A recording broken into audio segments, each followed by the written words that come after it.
Bonjour et bienvenue dans le monde du Guaro Loco et bienvenue à la Guara Loca. Allô? 25 000 abonnés, on l'a atteint. C'est cool ça, c'est des bonnes nouvelles. Félicitations. Merci.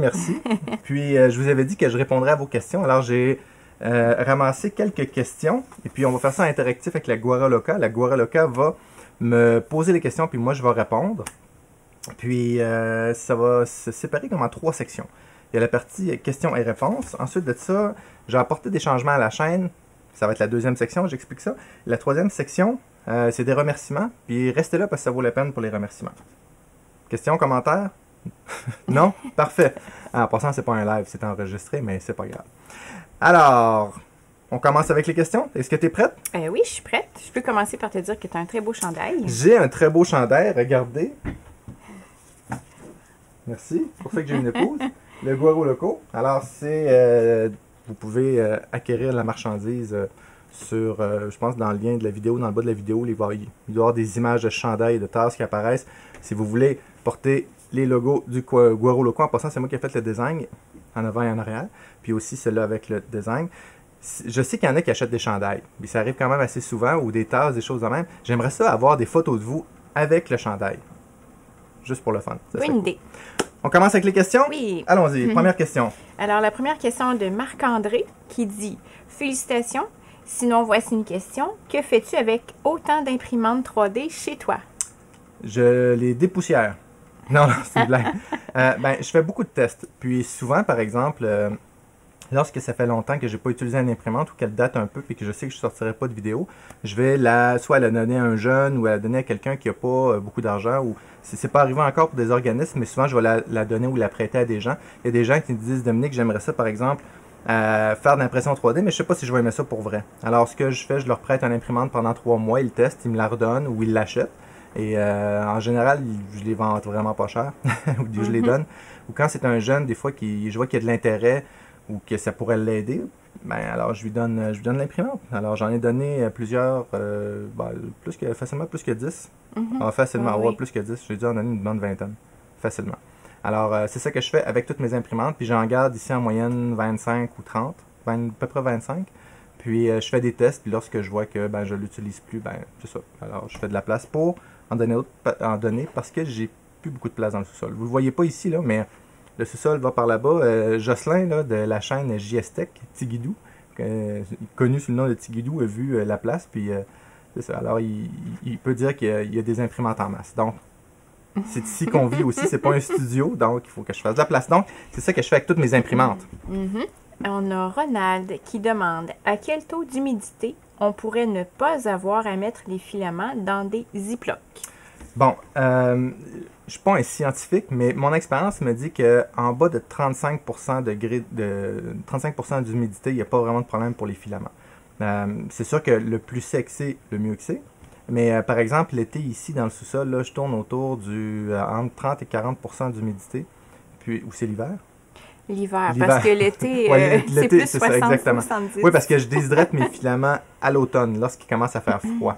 Pour que ce soit correct pour l'été, parce qu'à l'été, il s'hydrate beaucoup. Pour que ça soit correct pour l'hiver.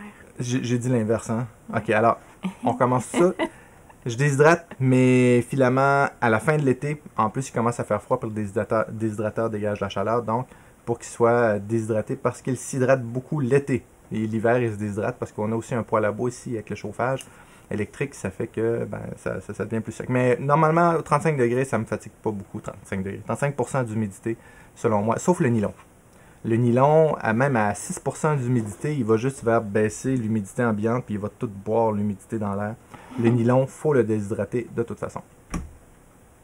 On a Christophe qui dit « Comment avance ton projet d'imprimante Core XY avec rail linéaire Igus? » Lentement, mais sûrement. Oui, avec Igus, malheureusement, pour les rails, ça ne fonctionnera pas. Parce que, bref, une question de temps, une question de timing, ils étaient prêts à embarquer, mais eux aussi, de leur côté, étaient chargés, donc on se reprendra une autre fois. Mais ils me fournissent les câbles et les chaînes, et ça avance bien. D'ailleurs, j'ai ma tête ici, qui va être sur rail, mais c'est une rail de bonne qualité quand même. Mais, alors, ma tête est prête. Qu'est-ce que tu en penses, Guara Loca? On voit que c'est du solide, là. Alors, c'est costaud.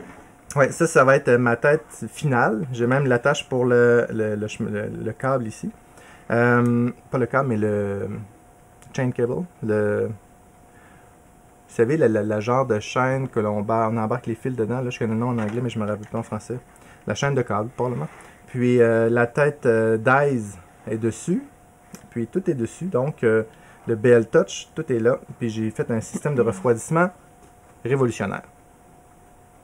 Je suis pas au courant. Je sais, je vais faire une vidéo là-dessus éventuellement. Je vais aller reporter ça. La prochaine question est d'Éric qui dit combien de bobines passes-tu par mois avec tous ces essais et quels sont tes préférés? Alors, combien de bobines que je passe, c'est difficile à dire parce que j'utilise différentes bobines, mais je dois passer à peu près pas tant que ça, c'est à peu près 2 à 3 bobines par mois maximum sur l'ensemble des bobines. Là. Et puis, tes préférés? Mes préférés, je dois avouer que le filament Sakata 3D, c'est un de mes préférés. Alors, si je pourrais le donner dans l'ordre, dans mes préférés, je vais dire juste mes préférés parce que l'ordre, j'aurais de la misère à les évaluer. Là. Mais Sakata, définitivement, c'est mon premier. Ensuite, il y a le Neat. Isun, je l'aime bien aussi, le filament Isun. Ensuite de ça, il y a le filament G-Tech pour certains types d'impressions. Je dirais que c'est pas mal mes 3 premiers que j'ai en tête comme ça. Je regarde pour essayer de mes filaments sont là pour me donner des idées. Au niveau du nylon, définitivement, c'est le Tolman. Puis le polycarbonate, surprenamment, c'est le polycarbonate standard qui vient de chez 3D Printing Canada. C'est le polycarbonate que je préfère. Fabien te demande, quelle est la marque de filament que tu... C'est correct. Quelle est la marque de filament PETG que tu préfères et pourquoi? Les deux que je préfère dans le PETG, c'est le Sakata et le Neat. Je trouve qu'ils sont faciles à imprimer. Ben, oui puis non. Le PETG au Canada s'appelle Eurofilament. Puis en Europe, je pense que c'est Jake 3D qui le font. C'est drôle parce qu'ici, il y a un nom français puis là-bas, il y a un nom anglophone. Il va quand même bien. Alors, je fais des tests avec puis j'ai quand même des bons résultats. Donc, je dirais que c'est pas mal les 3 marques que je préfère. Très bien. Xavier demande, pourquoi tu as un accent? C'est simple. Alors là, un peu plus que 400 ans, il y a des Français qui ont débarqué au Canada. On a été isolés sur une grosse île qu'on appelle l'Amérique. Oui. Puis, une grosse île anglophone. Une grosse île anglophone. Et puis, c'est pour ça que j'ai un accent. Donc, c'est ça. Guillaume dit, au sujet de la question, eh bien, on ne sait pas grand-chose sur toi, à part apercevoir de temps en temps la Guerra Loca. Que fais-tu comme métier, par exemple? Je travaille fort. C'est bien ça? Oui. C'est louable. Oui, en effet. Alors, qu'est-ce que je fais? Alors, je travaille en sécurité informatique. Je suis directeur dans une compagnie d'assurance. C'est moi qui est en charge de la cybersécurité avec mon équipe, évidemment. Puis, je me charge aussi de l'infrastructure. Mes spécialités sont principalement tout ce qui est sécurité, mais plus du côté ethical hacking. Autrement dit, du piratage éthique. Alors, je suis ethical hacker depuis plusieurs années. Je fais des tests d'intrusion, des choses comme ça. Alors, ça, c'est un côté que j'ai. Puis, je suis aussi spécialisé dans le stockage de données dans VMware, dans Linux. Donc, c'est pas mal les branches que je suis spécialisé. Puis, au travail, j'ai des collègues qui sont spécialisés dans d'autres choses, que ce soit les systèmes de téléphonie, que ce soit le développement, un petit peu de développement, oui, PowerShell, tout ce qui est Active Directory, tout ça. Donc, c'est toutes les branches avec lesquelles je travaille ces temps-ci, au moins 70 heures par semaine. Donc, ces temps-ci, mon travail est un petit peu plus intense, mais normalement, je travaille une 40aine d'heures par semaine, des fois 50, des fois 60, ça dépend des semaines. Des fois 75, comme c'est arrivé il y a quelques temps. Mais c'est plutôt rare.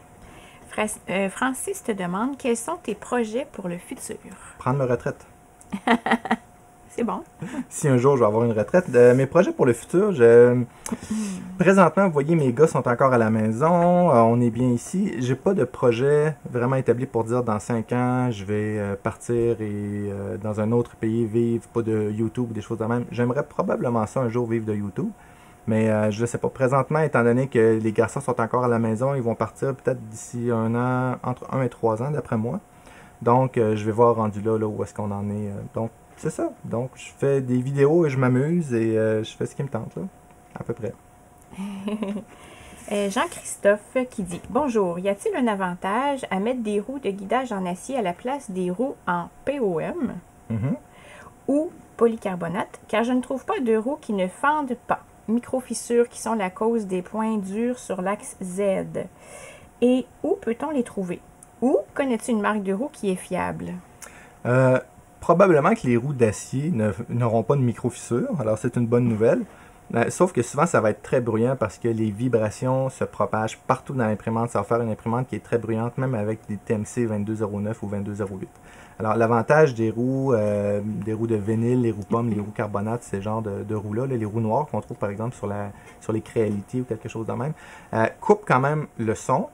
Et niveau rapport qualité-prix sont quand même bonnes. C'est juste si on les serre trop, en effet, ça peut faire des micro-fissures. Ils peuvent devenir avec un côté plat. J'ai pas utilisé souvent, seulement sur une imprimante des roues en acier. Je dois dire qu'on pouvait atteindre des accélérations plus rapides qu'avec des roues standards.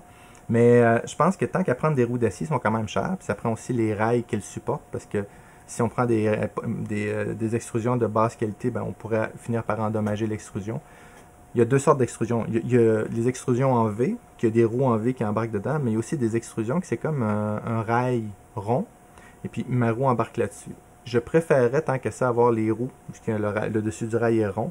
Et tant qu'à ça, on est aussi bien de s'installer des rails linéaires. Je pense que les rails linéaires vont encore avoir un petit peu plus de durabilité que les roues en V en acier. Alors, ça pourrait être une option, mais si on ne veut pas tout redesigner, les roues d'acier peuvent être une solution, mais ça va être plus bruyant. Maintenant, est-ce qu'on a besoin de ça?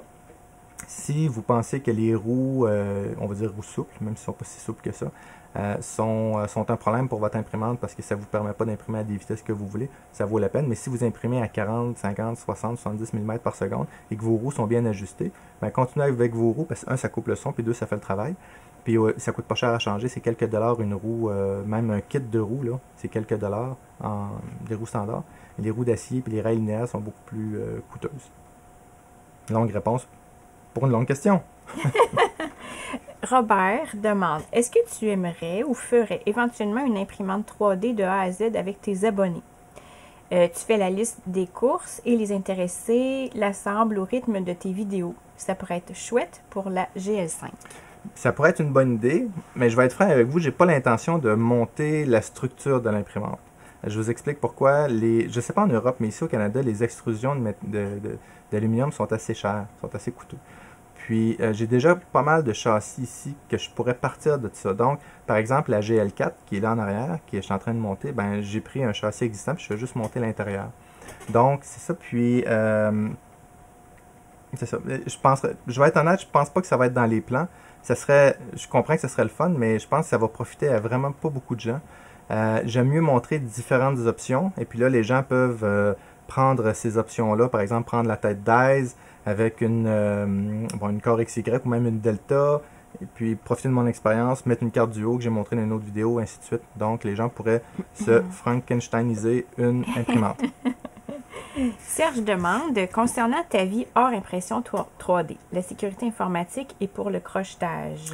Oui, alors, ça peut intéresser certaines personnes pourquoi je fais du crochetage ou comme en français, en anglais du lockpicking, ouvrir des serrures, c'est un passe-temps. Alors, je trouve ça le fun. Ça fait partie de mon côté qui aime la sécurité. Donc, ouvrir des serrures, pour moi, c'est un passe-temps. Je ne suis pas un voleur. J'ai jamais utilisé ça pour voler. Mais c'est juste que je trouve ça intéressant de voir une serrure, de voir les vulnérabilités. Même, il y a des serrures, par exemple, je suis en communication avec la compagnie Schlage. Pour ceux qui connaissent les serrures Schlage, ben, j'ai découvert une vulnérabilité majeure sur un modèle de leur serrure. Mais quand je vous dis majeure, c'est des serrures qui valent au-dessus de 1000 $, qui sont faites pour les entreprises et je suis capable de les ouvrir en moins de 10 secondes, même 5 secondes avec un bout de plastique. Et puis lorsque je leur ai dit ça, ils ont arrêté la chaîne de production pour faire des modifications. Puis là, on est en train d'échanger des prototypes pour essayer de corriger ça. Alors, je ne peux pas en parler plus que ça parce que, évidemment, je veux protéger la compagnie. Je ne fais pas ça pour voler. Je fais ça pour améliorer les choses. Mais c'est ce que je fais avec le crochetage et ce genre de trucs-là. Très bien. Alors, Serge continue en demandant, concernant l'impression 3D, tu arrives à sortir des impressions de très grande qualité, quels que soient les matériaux et les imprimantes. De quelle manière arrives-tu à déterminer les paramètres à affiner en fonction des défauts que tu rencontres sur les projets imprimés? Bon, écoutez, je vais vous dire mon secret, c'est que là 2 ans et demi, j'ai imprimé un Benchy parfait et je le réutilise dans toutes les vidéos. C'est pas vrai. C'est que souvent, je vais imprimer un Benchy ou les petits châteaux, là. avec les paramètres de base, c'est-à-dire soit que je prends un profil que j'ai déjà de base et puis je l'imprime. Et puis ensuite, je regarde. Je regarde l'impression. Si je vois par exemple que le filament déborde, alors je m'aperçois que j'ai peut-être de la surextrusion. Je vais essayer de trouver pourquoi. Est-ce que, par exemple, mon step par millimètre est bon? Alors je vais évaluer le nombre de steps par millimètre, je vais le corriger. Ensuite de ça, je vais regarder peut-être que les buses ne chauffent pas tous égales non plus, les détecteurs, les sensors de température non plus. Donc, je fais une première impression rapide et ensuite je l'analyse. Et puis si je vois que j'ai du stringing, je vais augmenter ma rétraction, je vais diminuer, je vais augmenter ma vitesse de déplacement. Alors ainsi de suite. Puis souvent à partir d'une impression, je suis capable de voir les problèmes. Puis dans le fond, je fais juste analyser les problèmes et ajuster le slicer en conséquence. Ce qui m'amène à une autre question. Les gens me Dominique, hein? Les gens me posent comme question, Dominique, est-ce que tu peux nous partager tes profils d'imprimante? Oui, je pourrais, mais ça ne donnera pas grand-chose parce qu'à chaque impression, j'ajuste mon profil. Par exemple, si j'ai une grosse pièce, alors avec des coins ronds, je vais même aller changer mon jerk et mon accélération ou mon à-coup en français pour cette impression-là du fait que tout est rond. Alors j'ai moins besoin d'avoir accélération, je peux avoir plus d'accélération et le jerk, je peux le changer aussi. Si j'ai des coins, par exemple une forme en étoile, alors ça va changer énormément de paramètres. À chaque impression, j'ajuste mes températures, mes vitesses, jerk, accélération, ensuite de ça, ma hauteur de couche, mes supports. Alors, je prends le temps de passer chaque impression dans le slicer et regarder comment je vais l'imprimer. Donc, c'est pour ça que je suis un peu mal à l'aise de vous partager mes profils parce que ça change à chaque impression et c'est pas une joke. Il n'y a pas de recette magique. Il n'y a pas de recette magique, c'est du cas par cas. Si, par exemple, j'ai beaucoup de overhang, là, qu'on dit, vous savez, une pièce qui n'est pas supportée, alors je vais même des fois changer une hauteur de couche en plein milieu de mon impression avec S3D ou IDEA Maker pour dire, ben, cette partie-là, je vais l'imprimer à 0.1, puis le reste, je vais l'imprimer à 0.2 ou même 2.3 ou 2.5, dépendamment de la pièce. Donc, c'est ça. Très bien. Jean-Pierre te demande comment tu es arrivé dans ce hobby. De l'autre côté, alors, c'est simple, je faisais des outils de sécurité, puis j'avais besoin d'un boîtier. Puis j'arrivais pas à machiner le boîtier comme je voulais, donc je me suis acheté la Tarantula, le Tevo Tarantula à l'époque.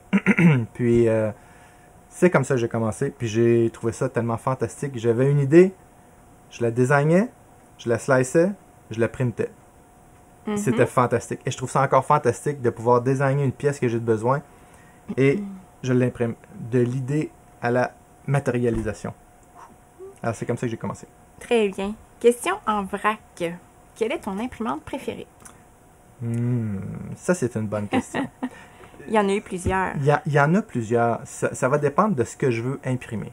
Par exemple, si je veux imprimer quelque chose en un matériau spécial, mettons du polycarbonate, c'est une grosse pièce qui va être un peu plus industrielle et que je vais l'imprimer de jour, je vais utiliser ma Ultimaker parce qu'elle fait du bruit, elle fait des bonnes impressions, surtout pour les matériaux spéciaux, elle est fermée, j'ai beaucoup de contrôle sur ce qui se passe. Si je veux imprimer quelque chose en PLA rapidement, durant la nuit ou quoi, je vais utiliser une des deux artilleries. Si je veux imprimer du flexible, une pièce un peu plus complexe, qui va prendre beaucoup de temps, je ne veux pas que ça fasse du bruit, je vais utiliser ma GL3. Si j'ai une grosse pièce que je veux imprimer rapidement, je vais utiliser une de mes deux Delta. C'est ça. J'ai pas d'imprimante préférée, j'ai des imprimantes préférées pour certains types d'impression. Si je veux imprimer une deux couleurs, je vais utiliser la SC Shark, la SC10 Shark ou ma A20M par exemple, ou ma Ultimaker, dépendamment de la pièce. Donc, je choisis mon imprimante en fonction de la pièce que je veux imprimer et des matériaux et aussi de la période de la journée. Comment as-tu commencé à faire des vidéos sur YouTube? Ben, avec une caméra vraiment, vraiment bas de gamme et de la nervosité. Mais qu'est-ce qui t'a donné envie de commencer? Ouais, c'est que j'ai tellement eu de la misère avec mon imprimante Tarantula que j'ai dit, je peux pas croire que je suis le seul à avoir rencontré ces problèmes-là. Alors j'ai commencé à faire des vidéos. Vous vous rappelez, peut-être que vous n'avez pas vu ces vidéos-là, mais les vidéos où mon visage est cadré comme ça, j'ai une calotte puis j'ai pas assez de lumière. Puis je suis collé à peu près à un pied du mur parce que je n'avais pas organisé l'espace. Puis je pensais pas que ça allait intéresser beaucoup de gens. Puis aussi, c'était pour moi, pour faire des références pour plus tard. Puis j'ai dit, ben je peux en profiter. Je peux en profiter moi, mais je vais en faire profiter les autres. Parce que les autres doivent aussi avoir de la misère. Et j'ai encore cette motivation-là de partager ce que je découvre. Alors, la chaîne, c'est pas une chaîne de laquelle je vis. C'est pas une chaîne non plus qui est sponsorisée par quelconque compagnie. C'est des vidéos que je fais pour le fun, comme j'ai commencé au début, pour partager des choses que je découvre. Je découvre des choses, Puis, je vous les partage. La chaîne, c'est ça, la motivation de la chaîne, puis c'est resté la même. Mhm. Vas-tu partir une chaîne Twitch? J'y ai pensé. J'ai parlé avec Jocelyn Tigidou ou JS Tech, là. C'est trois fois la même personne, qui lui est un habitué de Twitch.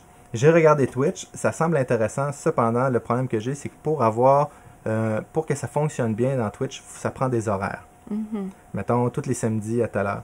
Puis moi, j'ai une grosse partie de mon auditoire qui est en Europe et l'autre qui est au Canada. C'est comme séparé, c'est pas en deux, il y a un petit peu plus en Europe qu'au Canada ou même aux États-Unis. Il y a 6 heures de différence entre les deux. Exactement. Donc, j'arrivais pas à trouver une plage horaire qui a donné. Puis des fois aussi le samedi, normalement c'est là que je tourne mes vidéos. Des fois, on veut faire des choses en famille, des fois on s'en va, des fois il faut que je fasse des travaux sur la maison. Donc, ça serait difficile pour moi d'avoir un horaire stable. Donc, présentement, ce n'est pas dans les plans de partir une chaîne Twitch. Et aussi, j'ai fait un sondage.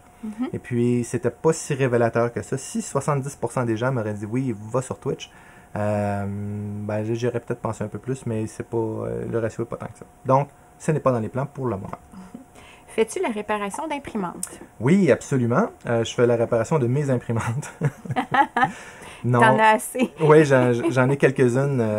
Non, malheureusement, je peux pas me déplacer. Il y a des gens qui habitent dans le coin qui des fois qui me demandent, Dominique, pourrais-tu venir réparer mon imprimante?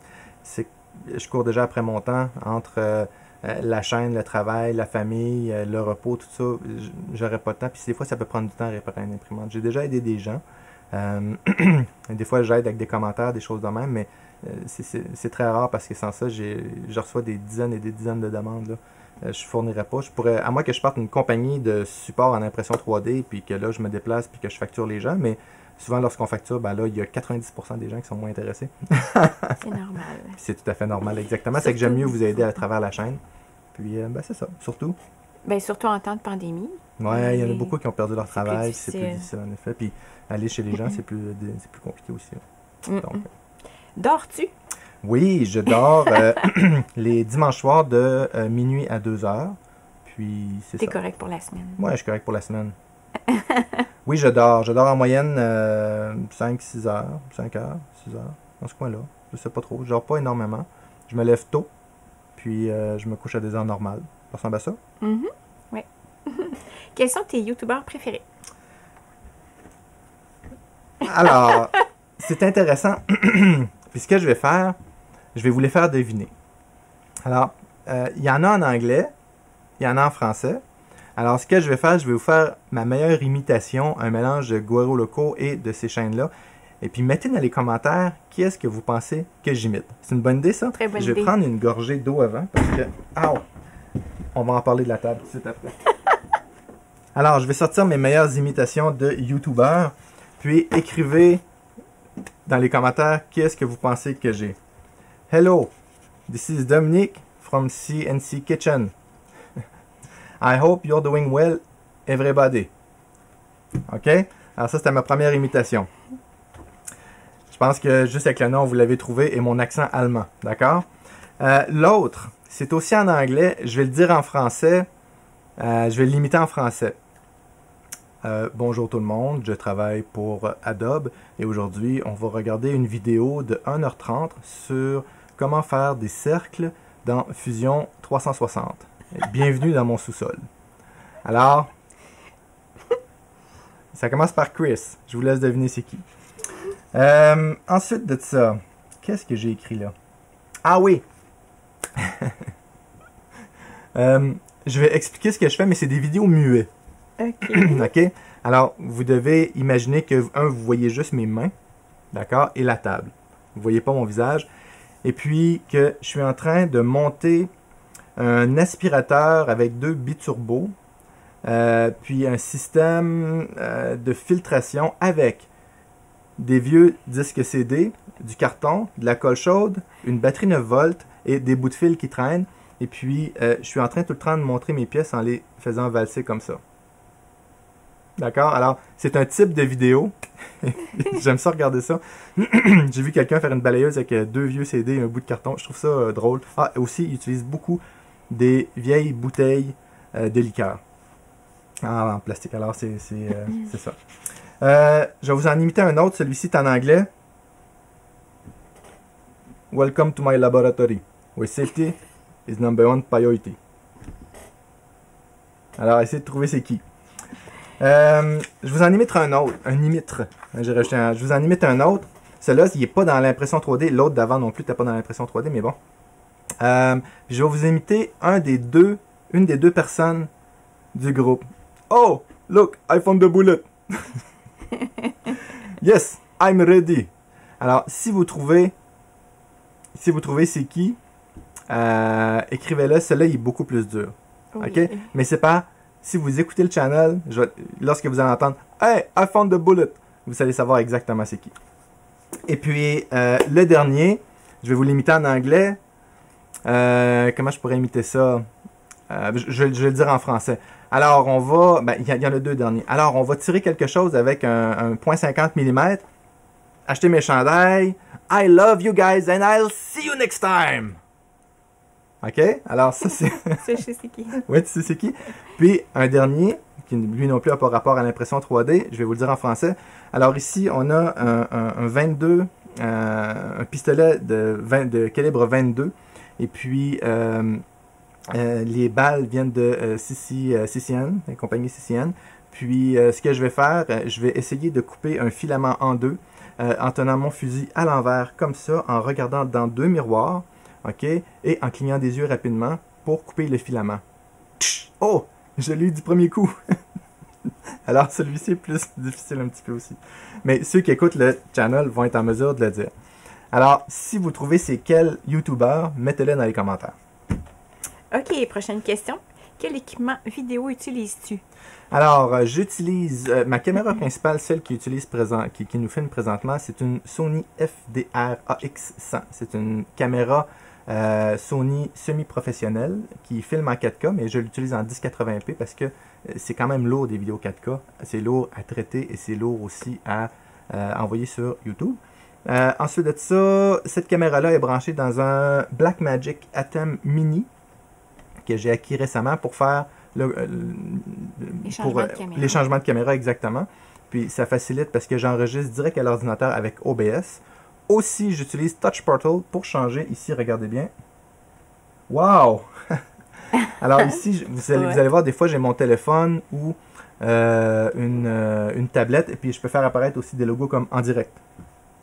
Ah, mais oui, ouais. C'est cool. Ouais, j'ai plein de choses de même que je peux faire apparaître. Je pourrais changer de caméra si je voudrais, tout ça. Donc, c'est pour ça que j'ai mon téléphone proche. Je contrôle tout ça, l'enregistrement. Et puis, ensuite de ça, il me semble qu'il y avait d'autres choses que j'utilisais.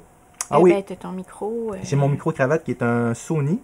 D'ailleurs, merci à Tommy Desrochers parce qu'une fois, j'ai vu la vidéo de Tommy Desrochers avec ce micro-cravate-là et je trouvais que sa voix sortait bien. Alors, j'ai cherché le même micro, je suis tombé sur le même micro, puis depuis ce temps-là, j'utilise cela. Donc, c'est grâce à Tommy Desrochers si j'ai ce micro-là.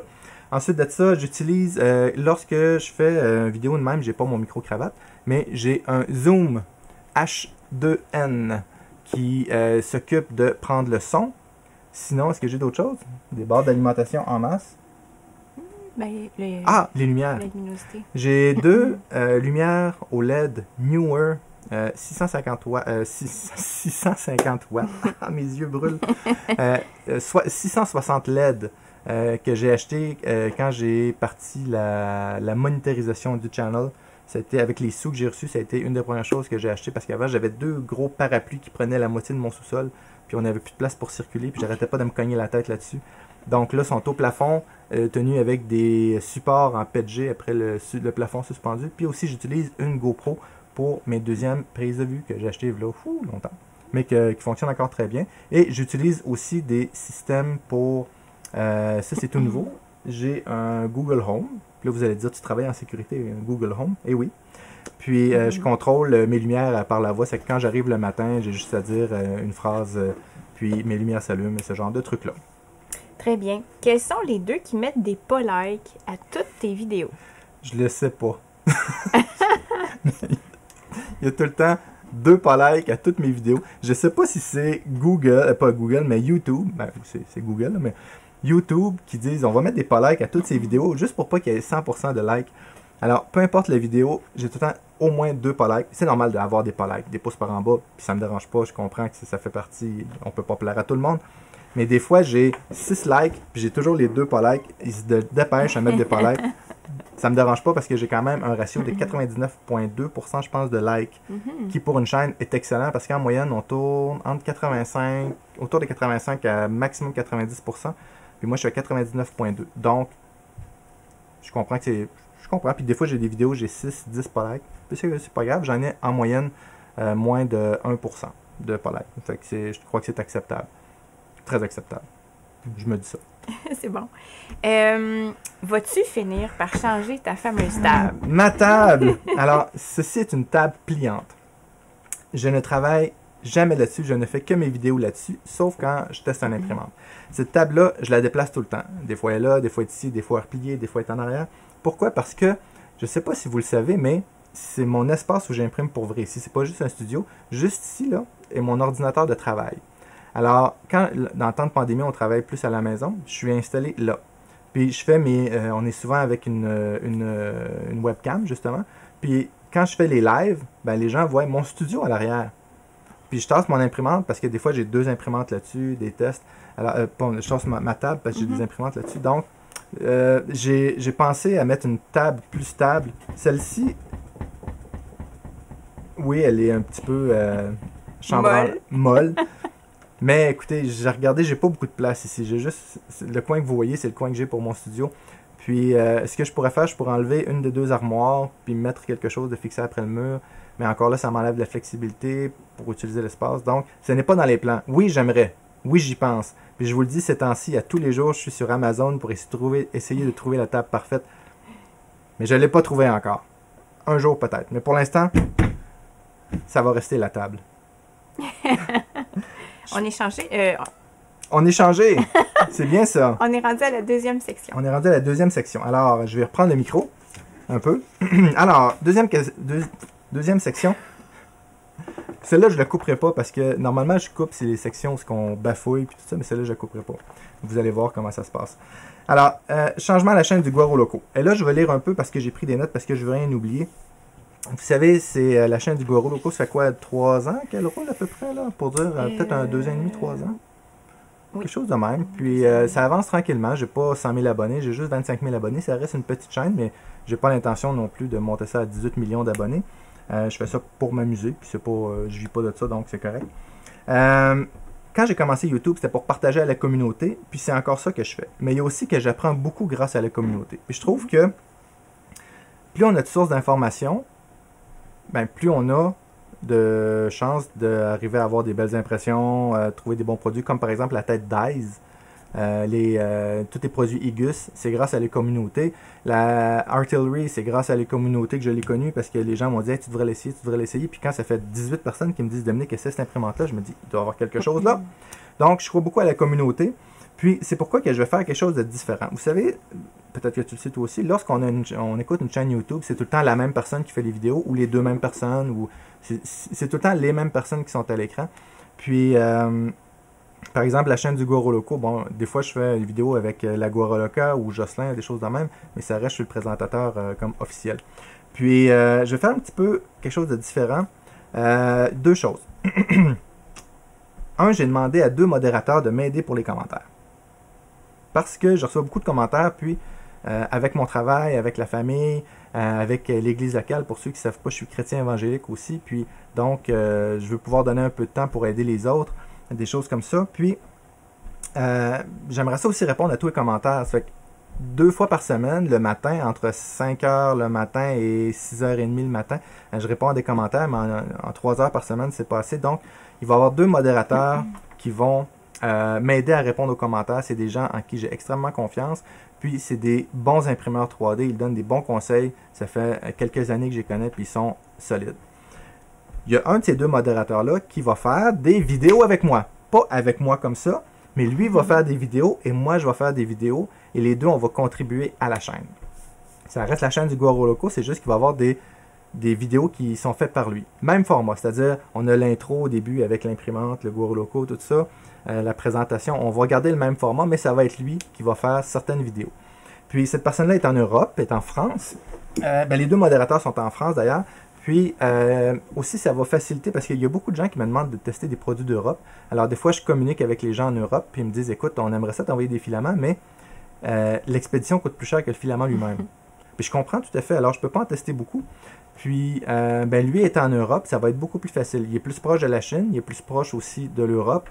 Et il n'y a pas d'imprimante en Russie, mais il est plus proche de la Russie aussi. Hein? Je n'ai jamais vu de compagnie russe d'imprimante 3D, mais il doit en avoir. Alors, ça va être plus facile pour faire certaines évaluations. Alors, lui, ce qu'il va faire, il va faire des évaluations, il va faire aussi des tutoriels sur le design. Vous savez, il y a beaucoup de monde qui m'ont demandé, Dominique, peux-tu faire des vidéos sur Fusion 360, sur comment designer, tout ça.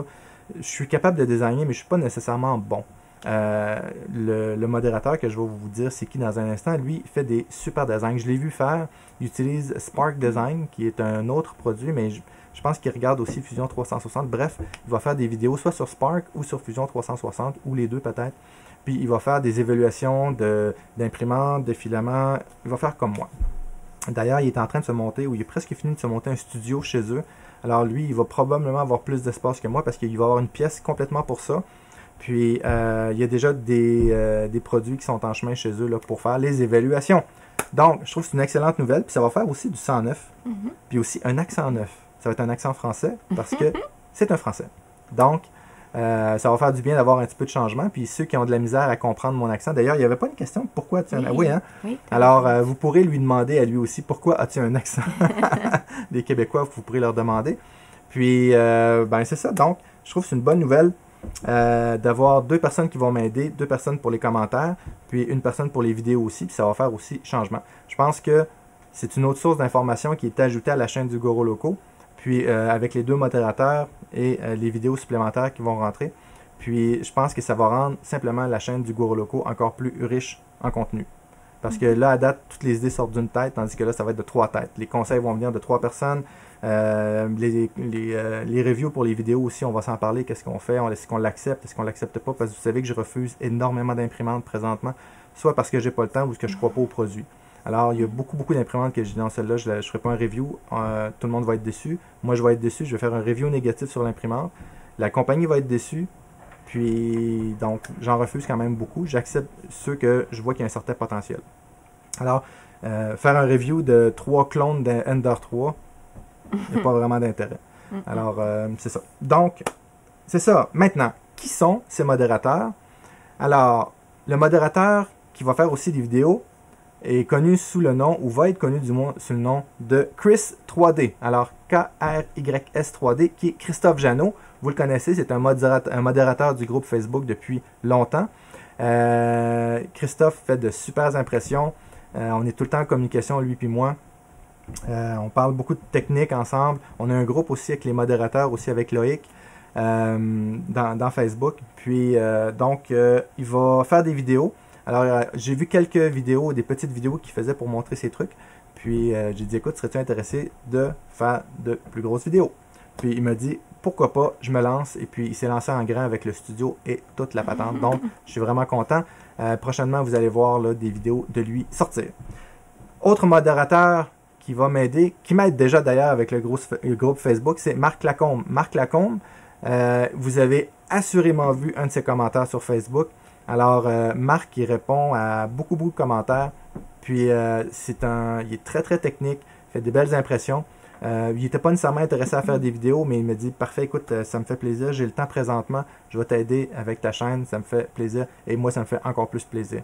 Donc, Marc Lacombe, Christophe Jeannot vont être les 2 nouveaux modérateurs. Bienvenue à vous 2. Puis, mettez-les dans les commentaires. Souhaitez-les la bienvenue. Montrez-leur que, ben, vous êtes content de les voir. Moi, je suis super content. Ça m'aide beaucoup. Ça me motive aussi à faire des nouvelles choses.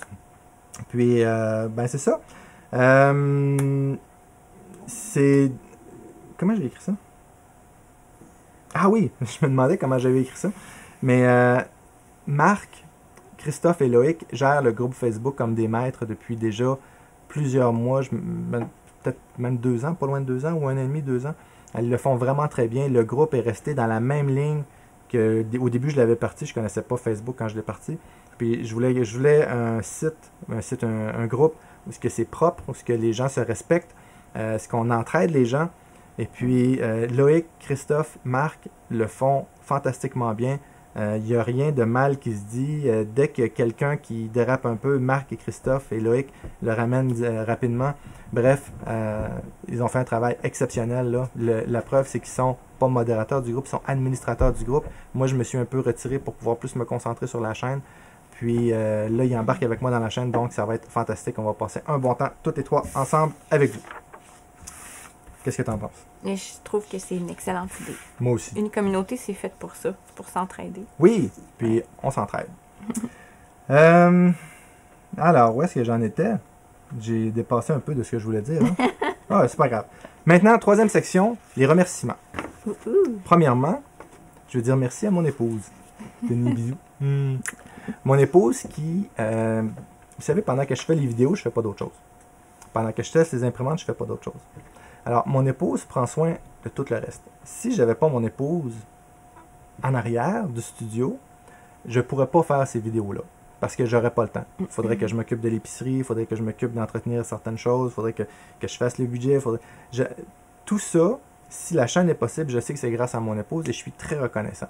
Puis je vous demande de l'être aussi parce que si la Guara Loca n'était pas là, il n'y aurait pas de Guara Loco. Donc, montrez à la Guara Loca comment vous l'aimez puis comment elle a l'air douce et gentille parce qu'elle l'est pour de vrai. Hein? Tous ceux qui connaissent son épouse disent elle est merveilleuse et je vous le dis, elle l'est vraiment.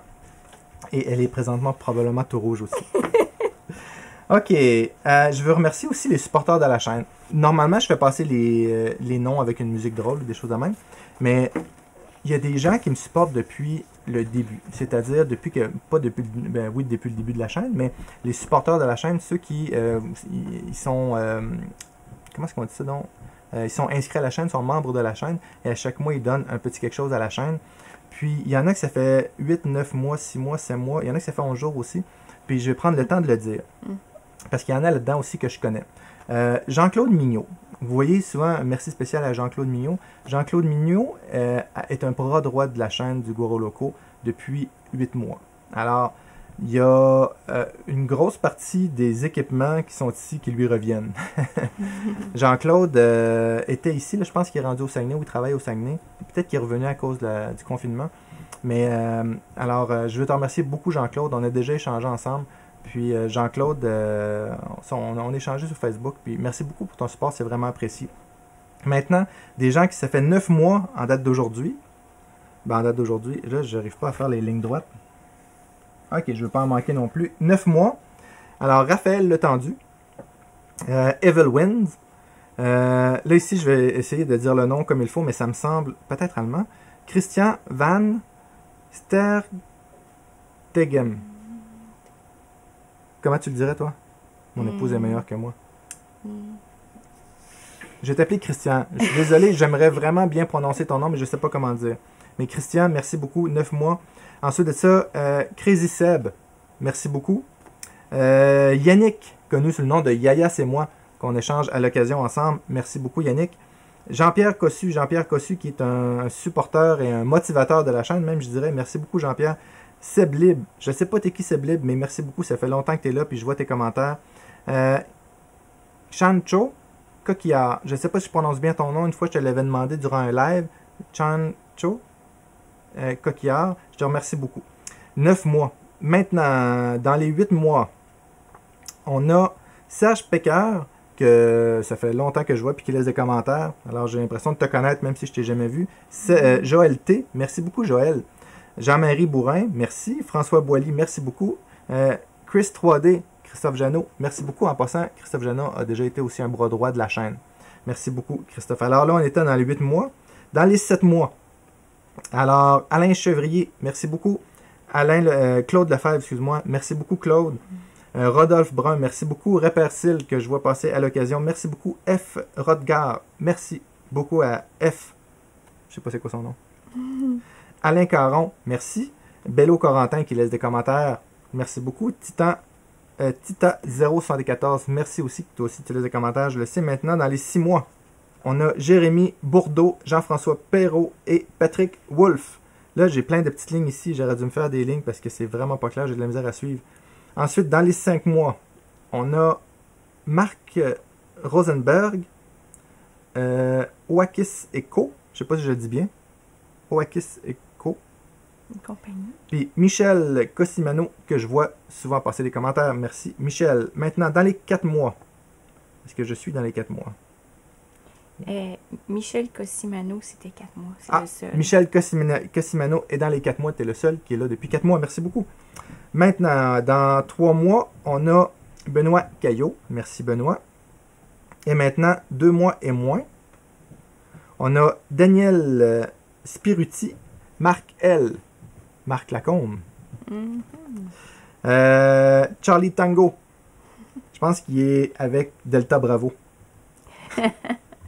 Charlie Tango. On a Simrace, Fred Cop 47. On a Hervé Q qui il a laissé un commentaire récemment d'ailleurs lors d'un live. J et G Le Maire 12, Danico, Édouard Ferlico, Frédéric.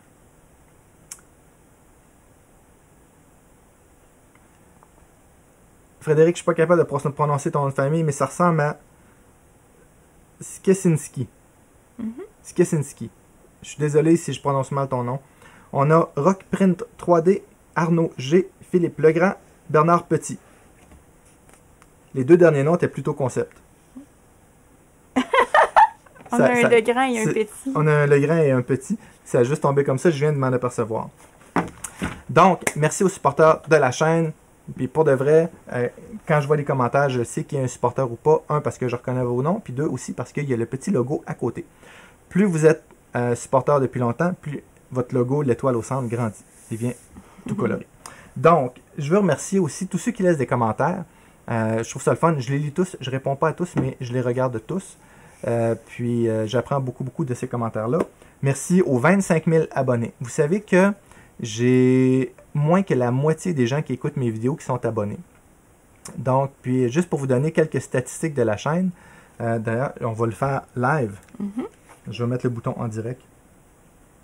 Même si c'est pas en direct, mais je regarde les données en direct. Je vais l'enlever parce que je sais que je vais l'oublier. Donc, on va enlever l'en direct. On va regarder quelques statistiques de la chaîne en date d'aujourd'hui. Là, ça l'a baissé un petit peu parce que ça vient par période, mais l'autre fois, j'avais 1 million de minutes de vues par mois. Puis je sais que durant le temps des fêtes, je vais dépasser ça, mais présentement, j'ai 894 000 minutes par mois. Alors, 894 000 minutes, on va le calculer. Alors, 894 000. Si je divise ça par 60 minutes, ça c'est en heures. OK, puis c'est sur 28 jours. 28 jours. Ça veut dire qu'il y a 532 heures par jour d'écouter. OK?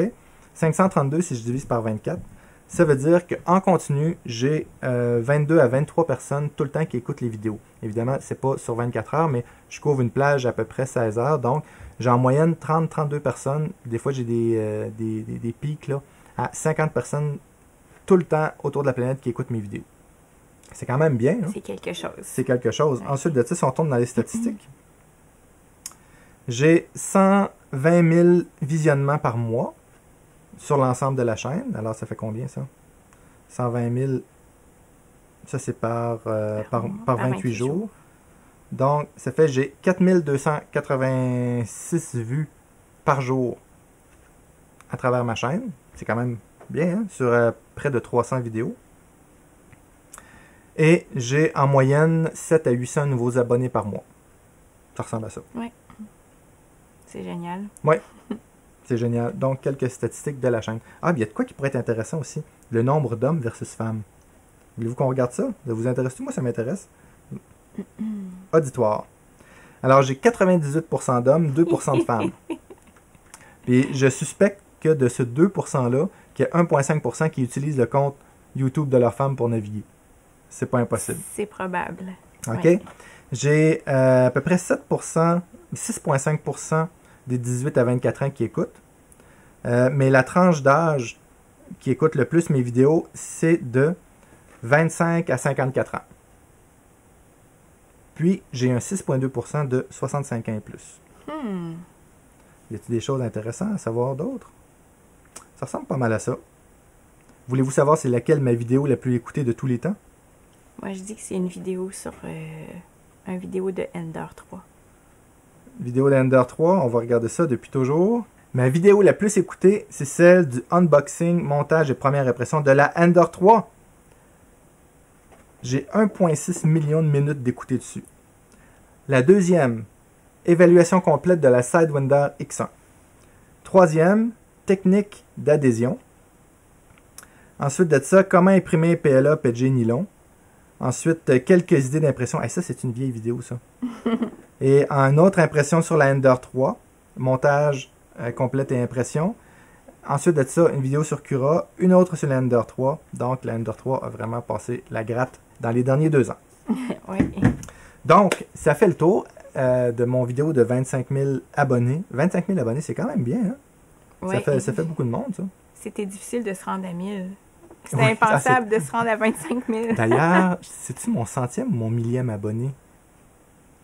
C'est mon centième abonné. Je pense que j'ai déjà raconté, mais mon centième abonné, c'était pour le travail, j'étais chez les gens de... je me rappelle pas, c'est une compagnie à Montréal, je crois, ou à Toronto. Je pense que c'est à Toronto. Puis, j'avais dit au gars, j'ai dit, écoute, j'étais à 999 abonnés, y a-t-il quelqu'un autour de la table qui veut s'abonner? C'est des gens que je connaissais pas. Il y en a qui disent, ouais, tu fais quoi de l'impression 3D? Je vais regarder ça. Je dis, non, tu vas t'abonner. Ça a été le seul abonné que j'ai forcé. Il y a peut-être mes enfants aussi, qu'au début, là, pour avoir mes 5 premiers abonnés, mes 4 premiers abonnés, j'ai dit, hey, tout le monde dans la famille, on s'abonne, je veux 4 abonnés. Mais c'est pas mal ça, là. Donc, oui, les 1000 premiers ont été difficiles. Je me rappelle, à chaque 1000 abonnés, c'était incroyable. Puis là, je suis rendu à 25 000 abonnés. Je fais des vidéos à peu près aux 5 000 abonnés. Donc, il y en a qui ont ça par mois ou par jour. Hein. Des vidéos qui ont plusieurs millions d'abonnés, là. Ils peuvent avoir 5 000 abonnés en une semaine. Là. Mais toi, ton créneau, c'est un créneau francophone d'impression 3D. C'est un petit créneau. C'est un petit créneau. Fait que 25 000 abonnés, c'est très bon. En effet. Donc, ça fait le tour de la vidéo des 25 000 abonnés. Merci beaucoup encore une fois à la Guerra Loca. Connaissez-vous son nom? Je ne le dis pas. Ceux qui pensent que vous connaissez son prénom, écrivez-le dans les commentaires. OK? J'ai toujours appelé la Guerra Loca, mais je pense qu'une fois ou deux, je me suis échappé. Donc, est-ce que vous connaissez le nom de ma merveilleuse épouse? Merci beaucoup à tout le monde. Alors, si vous avez aimé la vidéo, qu'est-ce qu'on doit faire? On doit mettre un like. Abonnez-vous à la chaîne si vous n'êtes pas abonné. Aussi, si vous voulez supporter la chaîne, vous pouvez acheter de la marchandise. Je sais que les t-shirts sont relativement chers. Moi-même, ça me fait mal au cœur d'en acheter un parce que je trouve qu'ils sont un petit peu chers. Mais je les ai essayés, la qualité est super. Les impressions tiennent bien. Ils sont faites aussi à la pièce. Hein. Alors, lorsque vous commandez un chandail, il est fait à la pièce. Si j'avais une commande de 300 ou 400 t-shirts, là, je pourrais faire baisser les prix, mais présentement, ils sont faits à la pièce. C'est pour ça qu'ils coûtent cher. Mais si quelqu'un me dit, Dominique, moi, je t'en commande 100 pour l'Europe et je vais m'occuper des ventes, ben là, on pourra avoir un meilleur prix. Puis en passant, ceux qui sont en Europe, les chandails sont imprimés en Europe, puis ceux qui sont en Amérique, les chandails sont imprimés en Amérique. Donc, il y a 2 usines. Il y a plein de formats, il y a jusqu'à 3-4 XL, je pense, puis extra small pour enfants, il y a toutes sortes de choses. Puis j'ai 2 modèles, puis je vais me commander d'autres modèles de plus en plus, donc vous allez voir avec mes merveilleux t-shirts. J'ai aussi des chandails capuchons, j'ai des tasses et toutes sortes de choses. Donc, pour supporter la chaîne, vous pouvez aussi venir supporter de la chaîne. Vous allez voir, si vous êtes abonné, il y a un autre bouton à côté qui est marqué « Rejoindre ». Alors ça, c'est pour devenir supporter de la chaîne et avoir votre nom à la fin de la vidéo et voir aussi les vidéos en primeur. Et à l'occasion, je vais sortir une vidéo spéciale aussi, par exemple. J'en ai sorti une sur la Genius. Comment l'arrêter automatiquement après un print. Alors, j'ai montré la technique. Je vais faire une vidéo complète là-dessus, mais vous allez avoir des choses en primeur ou des fois des sondages, des choses même que je fais pour les gens qui supportent la chaîne. Et pour de vrai, je vous remercie beaucoup, beaucoup, beaucoup. Donc, mettez un like, abonnez-vous à la chaîne et on se dit à 30 000 abonnés. C'est bon? Bientôt. Bientôt 30 000 abonnés. Merci beaucoup tout le monde. À bientôt.